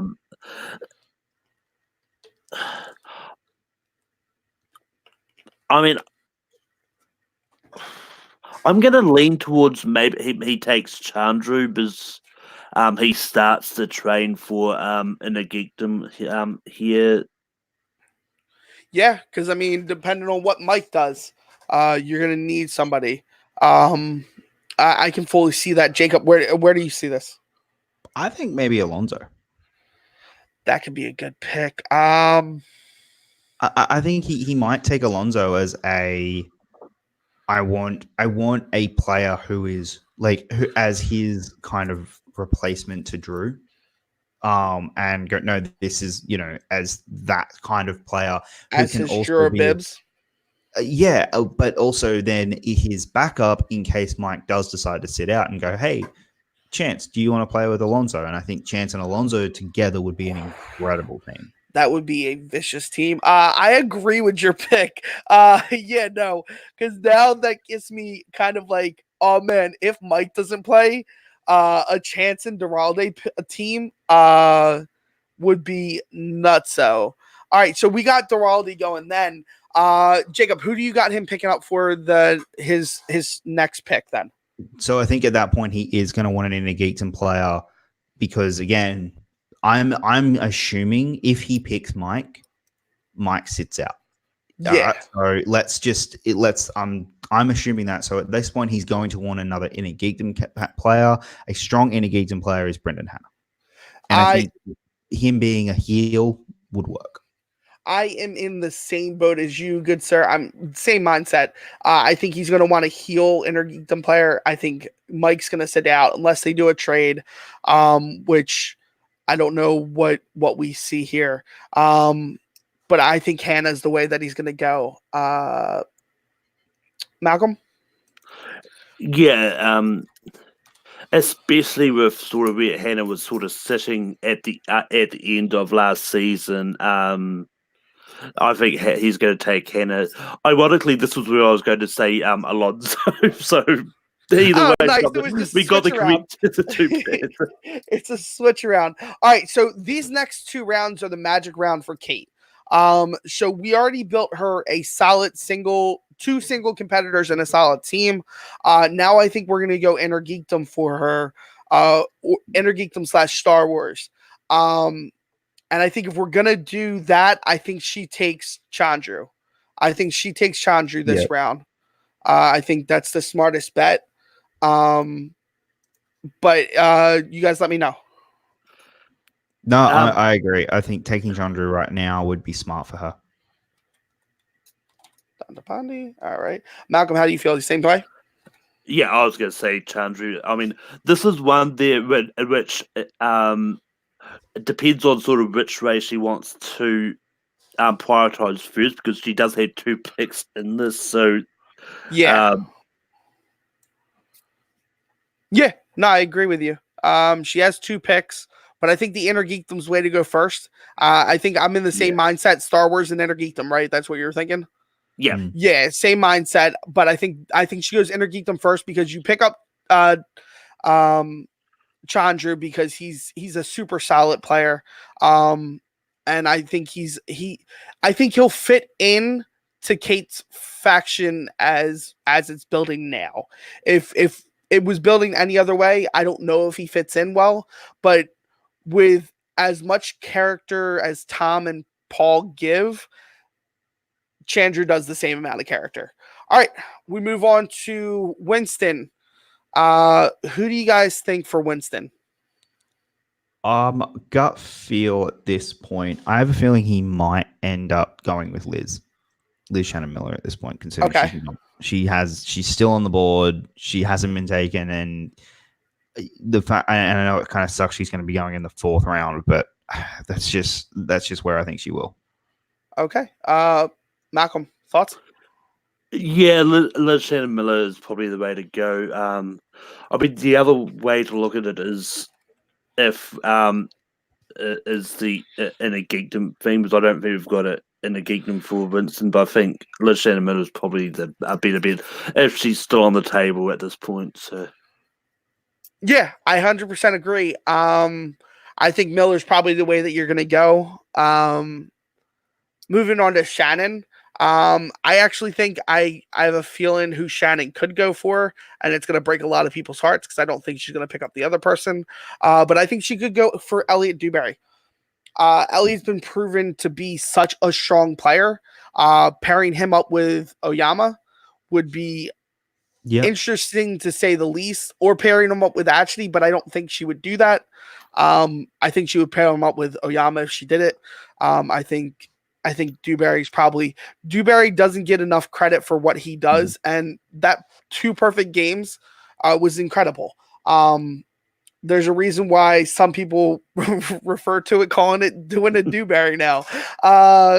No, but Jacob, where do you how do you see this? Yeah, I think Elliot Dewberry would be a good pick for her at that point. There is a chance she could get Josh in the later rounds just because Josh this year is barely going to play, if Yeah. ever. Like, just because of how busy his schedule is, he's probably not going to play anytime soon in this year. So, and I think most people know that. So he's not going to be picked anywhere anywhere. I think he is not picked at all on Saturday night unless someone's decides, unless maybe Robert Burnett goes, I have absolutely no idea. Josh at by round 6. It could happen that way. I could very easily see happening that they just haven't been paying attention and they're down to their 6th pick and they don't know who to pick. Which I could see happening, but so she could end up keeping the wild berries, but I don't see the wild berries staying anymore. I think this is the end of the wild berries. I think it is too, and it's sad to say it's an end of the era, but I mean, I honestly think Dewberry paired with a competitor that actually wants to win, because we all know Josh McCouga just wants to have fun, and there's nothing against that. It's a fun match when you're watching them play, but I think Dewberry has the chance to actually be a championship contender player. Malcolm, thoughts? Dewberry is probably the way to go. I mean, the other reason I actually am leaning towards that maybe Josh won't be picked is we don't know how free he's going to be because he's busy away filming whatever he's filming. He's not going to be available enough for the Schmoedown, at least for the first part of this year. Okay. 100%. I get that. All right. So we got Kate up again. Kate is going to do some killer work. I think she's going to pick up her Star Wars player right now. And the only question is, who does she take? Does she take Andrew or does she take Kelly? And if I was a betting person, I'd bet she'd take Kelly. I've got a little out of left field pick. Okay. Let's hear yours. Molly. That'd be interesting. Look, you are going to pick up just purely by osmosis, you are going to pick up some of the stuff that Alex talks about just living with him. I think picking Molly could be a really good, strong pick for Inner Geekdom and Star Wars. I don't know if she's going to do Inner Geekdom. I know Damon, I know Alex is doing Inner Geekdom. I think she's only doing Star Wars. You never know. That's true. That's true. Yeah. You do never know. It's the Schmoedown. We've had things like anarchy happen mid-season. So you never know. Malcolm, where do you see this? I'm leaning towards Laura on this. Molly is a great, interesting pick, but I think there's not really a lot of game tape on Molly as of yet. So I think Laura's probably going to be the better bet for your Star Wars person, and I don't know if she said she's going to do Inner Geekdom or just think of Star Wars, but I think we're going to get a lot of Star Wars sort of taking a dip in the Inner Geekdom pool to see how they do. So I'm happy with that. I'm happy with going with Laura. Yeah. All right, we got Coy up next. I think he takes Joseph Scrimshaw. You think he takes Scrimshaw?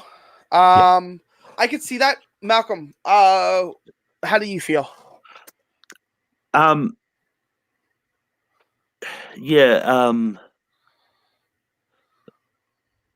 This is tough because I'm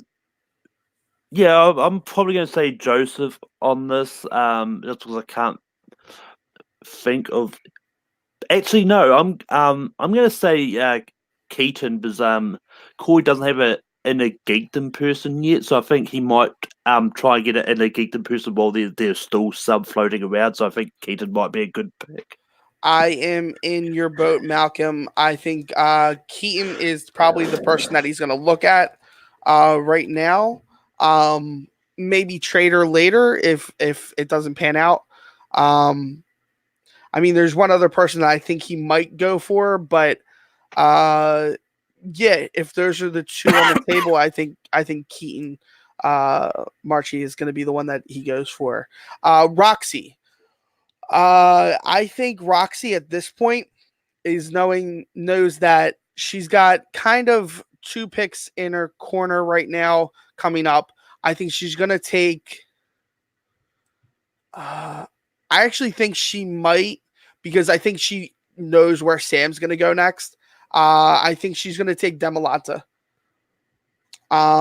Because I think Sam's going to pick an energy, a Star Wars competitor, than maybe another competitor next round.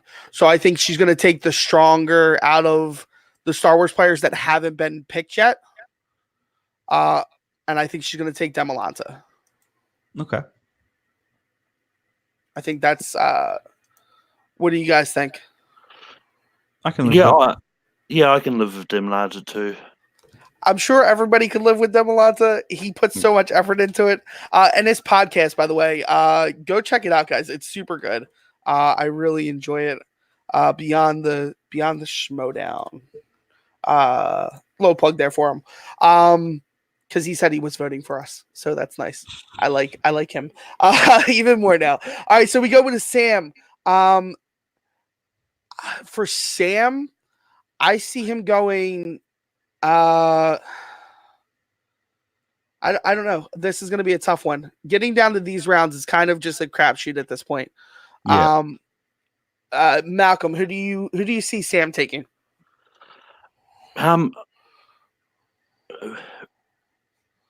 going to say he gets Joseph, because I think for this pick, I think he may have two ideas in his head, and it's not going to matter which order he goes in.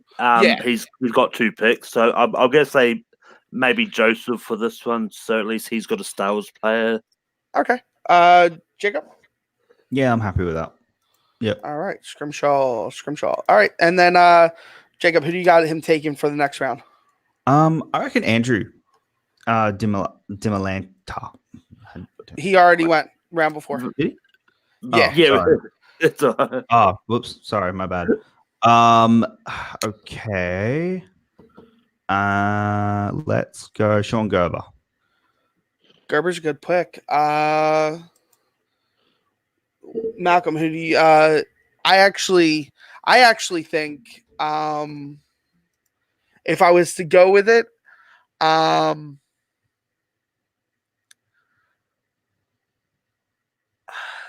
trying to think of how much of the game he's paying attention to. And I think he's paying attention to a lot. I actually think he takes Stacey Howard. I think he could work with Stacey and make her a dominant player. I think going this late in the game, I think it's a steal. Yeah, you're probably right. Actually, that's probably yeah.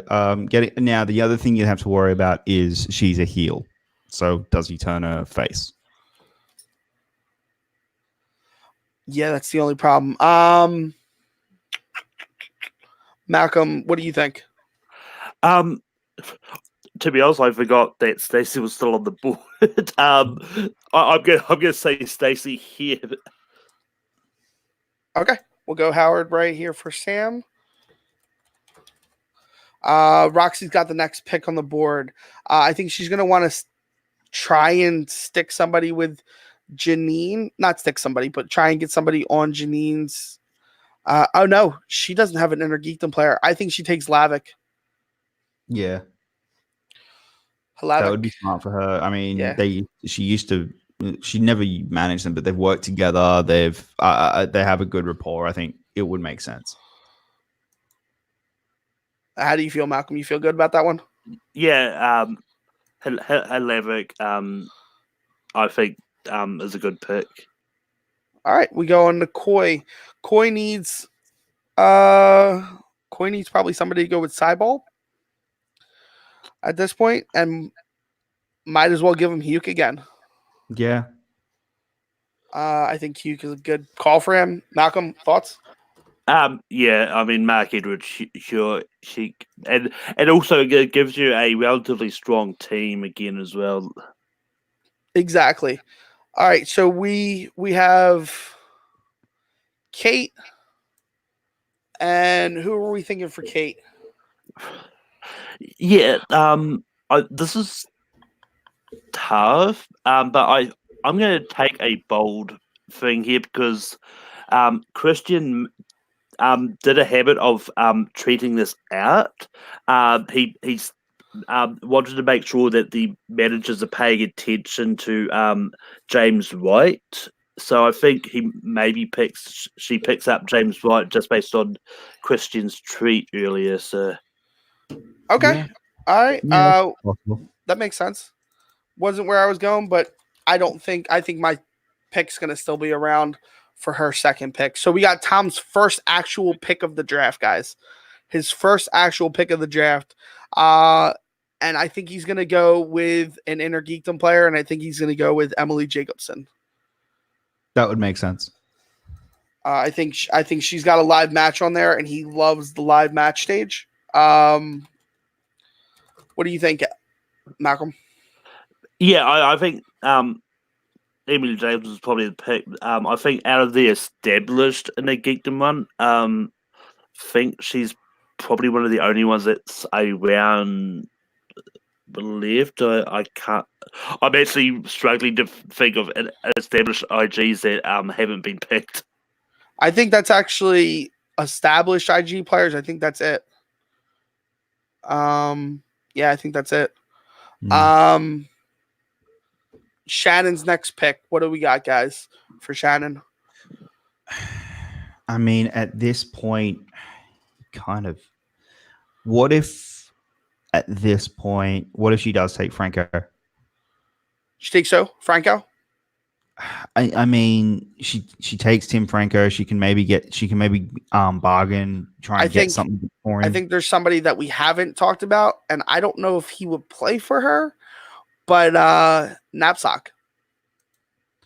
He's just a Star Wars. Like I don't see him really, and I don't see him really competing in anything else. The only way she does is if to maybe try and trade him to the Den. But then again, Grace isn't the manager of the Den. Yeah. So Okay. I think you get more out of Franco. At least you're going to get a win. Whereas with Ken, I don't think you get wins at all, unless it's Star Wars. But then Damon's beaten him twice in Star Wars. So that's true. Thoughts, Malcolm? Yeah, I was probably leaning towards Franco. Those were the two people I was actually thinking about, but I think Franco's probably going to go. All right. Next, we got Winston. Winston's up on the board again. Winston doesn't have an Inner Geekdom player, and I think he goes with David Moore at this point. Sure. Actually, I'm actually about to say something because I actually completely forgot we haven't put him anywhere. Zipper. That's you think he'll go play for I don't know if Zipper will go play for Winston. Well, what I was about to say is based on that thing, even though he said he wants to try and make things bad for Zipper, I probably will lean towards David Moore because you bring up a good point. I just momentarily forgot who's actually doing the drafting. Yeah, it's I think David Moore might be a good thing, or Warfather might be a good one. Warfather did pretty well in his match. He lost, I think it was against Smets, right? It was Smets and Smets, Moore and Warfather. So I think if we're gonna go with either one, I think Moore shows the most potential so far. So I think Moore is a good choice. Also, I think David's had one more match than Warfather. He has. He's had one more match. Both were against Smets. Oh no, I think one was Chantru. Wasn't Chantru in the triple threat match? That's right. That's what it was. Yeah, it was. I think it was Chantru, Moore, and Warfather. Yeah, that's the one. All right. So next up is Kate, and I think Kate's gonna get her little boy in the corner. Ben Goddard. I think she's going to draft Ben Goddard. I think Ben's going to go this round, the 5th round. I think it's a smart choice. Yep. Thoughts, Malcolm? I was actually about to say, with Knapsack still on the table, could Grace maybe suggest that she picks up Ken for Star Wars? I mean, I think maybe in the next round. But she has Kelly. Well, true, actually, yeah. She has Kelly for Star Wars. I understand where the thought is, but here's the thing: you need a well-balanced team at this point. And I think at this point they're going to start looking at rookies. I want to, that's the only thing that's the only reason I think she goes for Goddard, because she's around him every day. She knows that he's going to get matches. Yeah, and that's the thing. You at this point you're starting to pick the players that you know are actually going to get matches, especially the rookies. So there's players like like Ben, who hey, they're there. They're Christian likes them. If they're good, they're going to get matches. If they're not, I can drop them. Exactly. All right. Then we got Robert Meyer Burnett. Let's do. I guess we'll do this round and then one last go through. We'll give them 6 rounds because that's where they're stopping. So might as well just do where they're stopping and then finish it up. So who do we got for Robert Meyer Burnett's next 2 picks? We have. I think at this point he takes Ken. Yeah. I think he takes Knapsack. I think it's a smart bet for him. That means that holds something over the Den if they want to do it. He can hold a trade. For his. What do you think, Malcolm? Yeah, no, Knapsack's a good choice. All right. Then I think he takes Warfather. I think he looks at the list. Yeah. He sees Warfather still on the list. He kind of needs an Inner Geekdom player, if I'm not mistaken. Yeah, kind of does. But we have Hannah. Yeah. But I think Warfather's a great backup for him. Yeah. Thoughts, Malcolm? Yeah, I mean, as a 6th round pick, then that makes sense. All right. And I think Kate's next pick is RB3. Or nope. I think her next pick's Saul. I think Saul's been talked about. I think she's more comfortable with RB3. I think RB3 is the one that she takes. Yeah, she works with him every day, and I think it's more depending on whether or not he actually wants to play. Like, he does. He's talked about it. He's ready to go. He's absolutely ready to go. SEN stuff. He's talked about it a lot. Malcolm, thoughts? Yeah, I mean, I'll probably lean towards RB3 because he's at least got some game tape. Soul is going to be one of those ones from which, at this stage, is going to be taking a risk on someone anyway. But yeah, I think RB3 is probably a good choice there. All right, next we got Winston up. I'm trying to think who Did he take Winston. Alba? No, Greg Alba would be a good choice. They've worked together in the past. I think Alba would be a great choice. Thoughts, Malcolm? I was actually going to say, at this point, I was going to say Soul for Winston, but yeah. Well, I think Saul's going to go soon. Shannon, who do we got for Shannon? Shannon needs someone she can bargain with. So I for her, I think she's grabbing a rookie. That Christian's suggesting. The reason for that is just because she needs someone who she can then turn to that starts to play well, and then she can go, hey, I'll trade you this for, I'll trade you, this player for Mike. So maybe just go with the one that Christian put up today, the Barbarian. Okay. Is that all his name is, the Barbarian? I've just got the Barbarian. That's all I can see.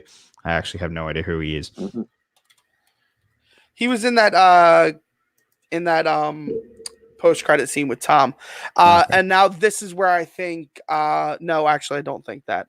I think I think Tom has been talking to a few people. I think Ben's been talking to a few people. I think he takes Ace.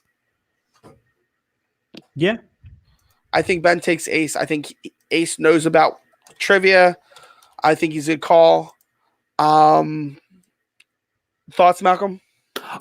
Yeah, I mean, Ace is a good option. So know he knows a bit. Ironically, if you didn't put Barbarian early, I would have actually said Barbarian for Barbarian Tom, for because of that cutscene. But all right. We got Kaiser up next. This is who I think Saul goes to. I think he's a perfect fit for the dungeon. I think his ability to trash talk is among some of the best, and he's only done it over the phone. I think Kaiser takes a chance and takes Saul. Thoughts? yeah, I think Saul's a good pick here. All right, Saul, and he's only known as Saul. So now we're getting into the real blunt of it all. And there's people on the draft list, but I don't know if she's actually actually I think Coy might go for Demi. Or actually is that the electric Clement? He might go for Dan Casey. Yeah. I think he might actually go for Dan Casey.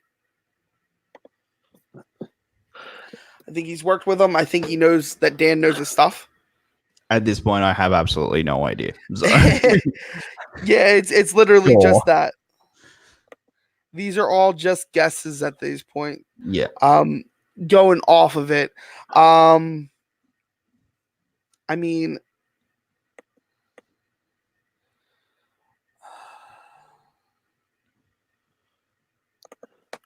oh, you know what? Sean Sullivan. Okay. I think he takes Sullivan at this round. I think Sullivan is talked about in the league, and he knows a little bit about him. I think that's a good pick.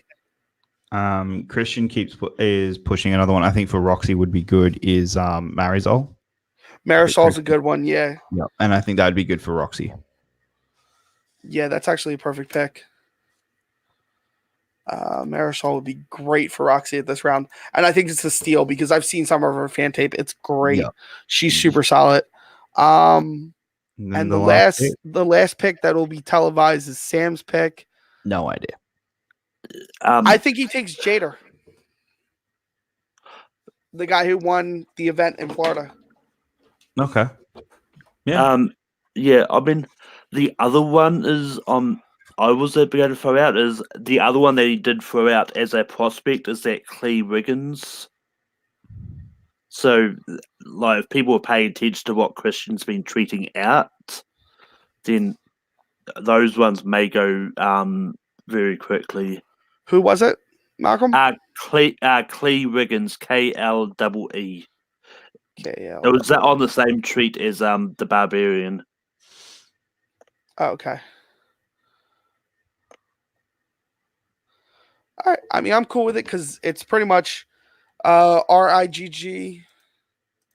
How you spell it? Riggins? RIGGINS? Yeah, something like that. Yeah, cool. All right, guys, this is our 6 rounds. Yep. You've stuck with us through the awards talk and got our final picks. So for Sam, he's got the family, Mara Knopik, Scrimshaw, Stacey Howard, Riggins. Roxy's got the odd couple, Janine the Machine, Demolanta, Lavick, and Marisol. Coy's got Shazam, Cybold, Keaton, Hugh, and Sullivan. Robert Meyer Burnett, it's so hard because it's all over the place. Got Corruption, Duraldi, Hannah, Knapsack, and the Warfather. Tom's got Founding Fathers, Who's the Boss, Jacobson, and Ace. Shannon's got Oyama, Parker, Atchity, Dewberry, Franco, and the Barbarian. Winston's got Lon, Irwin, Witt, Moore, Miller, Alba. Kate's got Tom, Preston, Kelly, White, Donapani, Goddard, and RB3. Kaiser has Smets, Damon, Fouch, Silverstreeny, and Saul. This is tough. This is going to be insane.